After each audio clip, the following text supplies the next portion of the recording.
With the draft set for tomorrow, I think we have a pretty good idea of who could be on the board when the Jaguars get on the clock. We've got Frank Frangie here in the building. I'm going to throw a couple of names at you, Frank. All right, so the popular names for the Jaguars right now kind of get down to maybe four guys. The two corners, Quinyon Mitchell, Terrion Arnold, if they're on the board. And then there's a couple of wide receivers that people like to throw around between Brian Thomas Jr. and maybe Adonai Mitchell.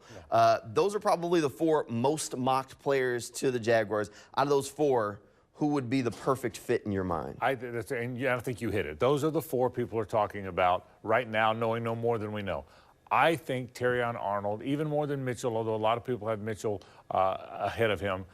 Jamal, I've always a guy that said if you've played big school football and it doesn't get any bigger than Alabama or the SEC, I would take him over a Toledo guy. That doesn't mean he's ultimately going to be better 4 years from now, but if you're trying to win right now, I want a guy that's played against Georgia and LSU, not a guy that's played against the teams Toledo plays. So for me, I would take Arnold if it came down to those two players, and I think cornerback ahead of receiver. I love Brian Thomas, by the way, but I'll think cornerback ahead of receiver right now. So that would be, of the four you mentioned, and I think that is the four that we're all talking about, whether we're right or not, I would take Arnold among those four. And let me go ahead and tell you, past the SEC thing, we talked to these guys, Terrion Arnold will be a fantastic interview and a Jaguar fan favorite if he gets drafted just because of the personality he brings. And you don't have to listen to much past maybe his combine stuff to get to that point. I mean, he's compared being a cornerback to being a roofer. Right.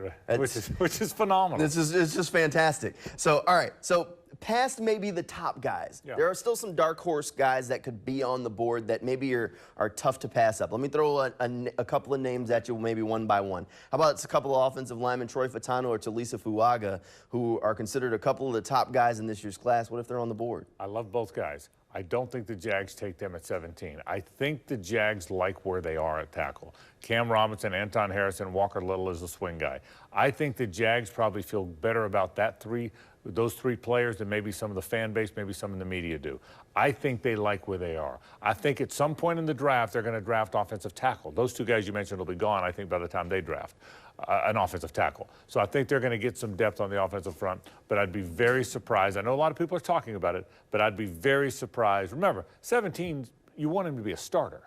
And I think they've got their starters, and I think they've got their top backup at tackle, so it would surprise me. Okay, on the other side of the football, how about an edge guy? What about Jared Verse, Dallas Turner, or even Leatu Latu? That would not surprise me. Ooh. I think that's very different because you play, see, offensive line, if nobody gets hurt, you play your five guys. You don't play the backups unless somebody gets hurt. That's not the case on the defensive front. You want to rotate, and you need pass rushers.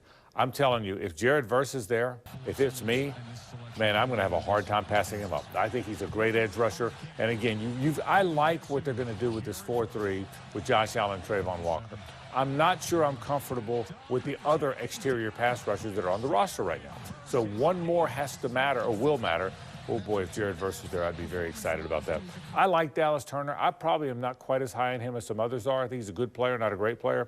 I think Jared Verse might be a great player. So I think, whereas I don't think offensive tackle will be in play at 17, I think edge absolutely could be in play. All right, I want to throw one more wide receiver at you. You've talked a lot through the process about the Jaguars maybe needing a deep threat, a speed guy.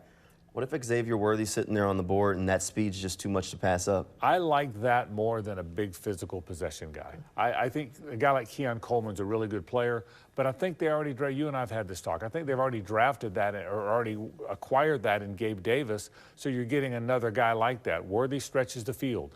I think if it's me and I'm taking a receiver early in the draft, the one thing I don't have is a guy that runs by people. That's the one thing that's not on the roster. Christian Kirk's a marvelous player. I like Zay Jones way more than some people. I think he's a terrific player, and I love the Gabe Davis pickup, and he scores a lot of touchdowns. He's a big high point guy.